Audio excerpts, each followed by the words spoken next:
We spent a lot of time talking about there's an anonymous coach in a meeting interview with Shador Sanders at the Combine, and this is apparently a team that's in the top 7 as far as draft order, and there was a coach who said that Shador Sanders came off arrogant and brash. We talked to Matt Miller of the Mothership, draft analyst. He's not very high on Shador Sanders, the football player, but this just sort of, I don't know, came out of nowhere, and then all of a sudden opinions are coming, fast and furious. Trevor Sikkema, he is the lead analyst for Pro Football Focus, and you have a strong opinion on Shador Sanders as well. Trevor, good to have you back. Where do you stand on Shador Sanders? Yeah, appreciate it, Dan. First off, 5'11", 170, 8 7/8 inch hand size, although that is with no hand massaging going on. So I feel like if we get a couple of weeks with that technique, I can hit that Joe Burrow 9-inch threshold. So I just want to say that first and foremost. With Shador Sanders, the fact of the matter is I had him slipping out of my post-combine mock draft that I did over at PFF.com. And the reason why is because I could not find anybody that spoke with conviction with Shador Sanders being QB1, taken in the top 10, or even as a first-round quarterback. So to me, when I hear that and I line that up with a lot of people were talking about Cam Ward as somebody that you take that chance on, I feel like it's a one-quarterback race at this point. Now, when I watch Shador, he plays a very clean brand of football. He understands the position very, very well. You could tell that he's been raised around the game. He understands how to read defenses, go through progressions, all of that, operate the pocket, make protection calls. He knows how to play quarterback. The reason why I'm a little bit lower on him, I gave him a late second, early third round grade, is simply because I don't know if he's got that crazy arm talent to be able to compete against the Lamar Jacksons, the Josh Allens, the Patrick Mahomes, guys like that, that the reason why you would draft a quarterback isn't in the top 10 isn't just because, hey, let's take one just because we need one. It's because you want to win a Super Bowl. You're taking a guy that high because you believe he can win a Super Bowl. Does Shador have the overall arm talent to match up against those guys?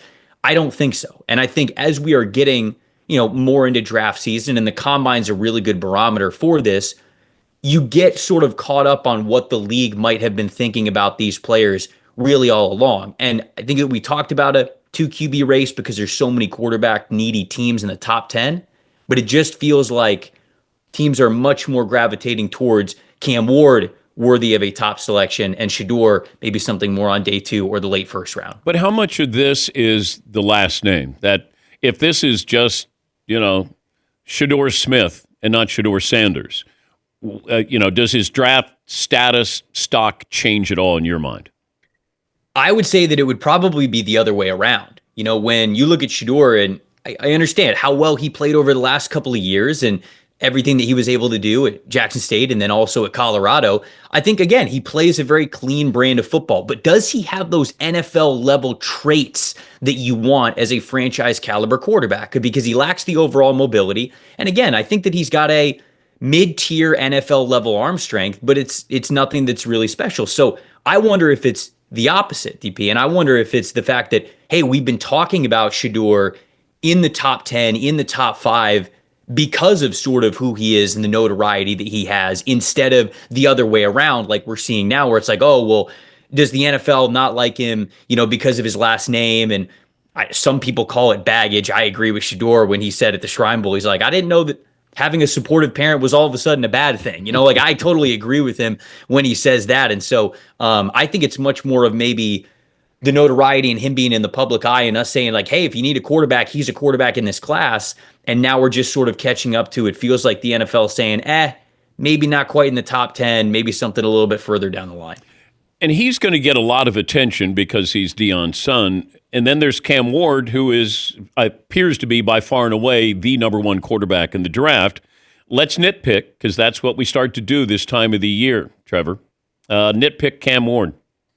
Well, I think that Joe Shane, the general manager of the New York Giants, who they very much need a quarterback as well. He was asked specifically about Cam Ward when he was at his podium session at the Combine, and he said, hey, you watch that Cal game and that Virginia Tech game. Those are 2 games where at the end of it, when the clock hits 0, Cam Ward, what a hero, incredible comeback. But then he goes, the reason why they needed to come back is also because of him a little bit. So it is a little bit of that hot and cold there. And so there's no doubt. I mean, like, you don't need to even necessarily call it nitpicking to talk about what is the total product of Cam Ward. He's somebody who is just very unorthodox in how he looks back there in the pocket. I mean, there are times when the feet just stop moving completely and you go, did you freeze? Like, do we need to, unplug you and reset you here before you get rid of the ball? And like, that's just sometimes what it looks like for Cam Ward. And so his style, how he releases the football, the decisions of when to push the ball down the field, all of that, it's a little bit boom or bust. It's a little bit of like, can you stomach this? But the reason why I do, and the reason why he's my QB1,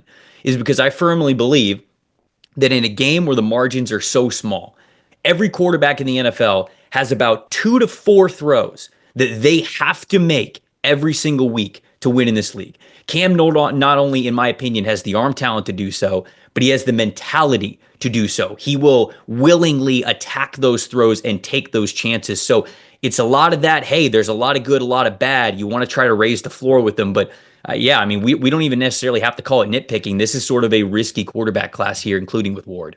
Trevor Sikkema, the Pro Football Focus lead draft analyst, joining us on the program. If you looked at Sam Darnold's profile now compared to when he was coming into the NFL, how much has it changed with Pro Football Focus looking at him? No, it's a lot. And it's a lot of dealing with pressure, honestly. What he was able to do at USC, I think that sort of shows that, when you're in a really good college environment, sometimes that can mask things, right? We saw that with Zach Wilson as well, where at BYU, he was playing behind one of the best offensive lines in the country. And then he gets to the New York Jets, both of those guys, ironically.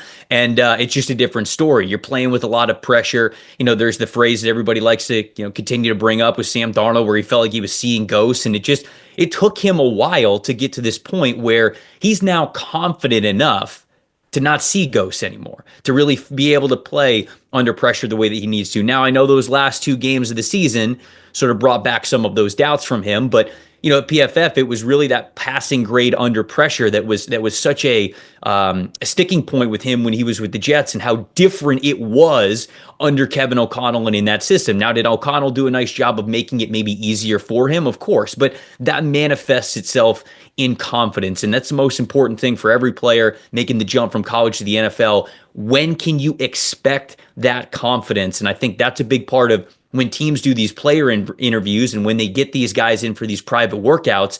It's simply determining, because they've watched the tape, they know the scouting reports. It's simply determining, are you a confident football player? Can you hit the ground running and still bring all of your talent to the floor here when you get here in the NFL? And for Sam, that wasn't the case early on, but sometimes it takes a little bit of development from these guys. How many running backs have first-round grades at Pro Football Focus?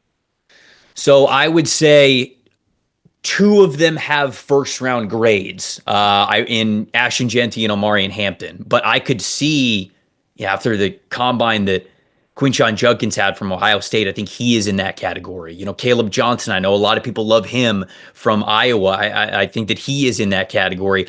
The running back that I am the most confused with is, did we just forget what Cam Scatabo did at Arizona State over this past year? Like, I understand he's not going to run the fastest 40-yard dash, but even at the combine, the one thing he did was the vertical jump, and it was 39 and a half inches. That is well above expectation and showcases that explosiveness. I mean, we even saw in the college football playoff, he's rushing for touchdowns. He's catching touchdowns. He's throwing for touchdowns. This is a football player, man. And from the running back position, I think that we sometimes focus on the wrong things. How often do you really have the chance to be a quote-unquote home run hitter at the running back position? How many times do you get the chance to run a 40, 50, 60-yard gain to the house? It doesn't happen at the NFL level.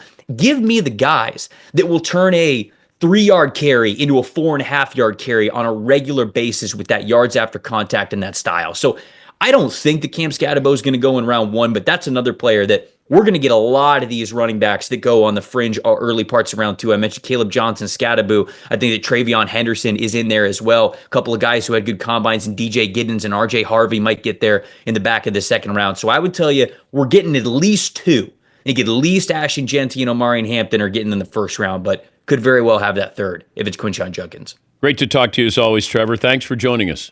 Appreciate it, DP. Anytime. That's Trevor Sikkema, the lead draft analyst for Pro Football Focus. All right, so those are two guys, well-respected guys in the industry, and both saying the same thing. Shador Sanders might not be a first-round talent.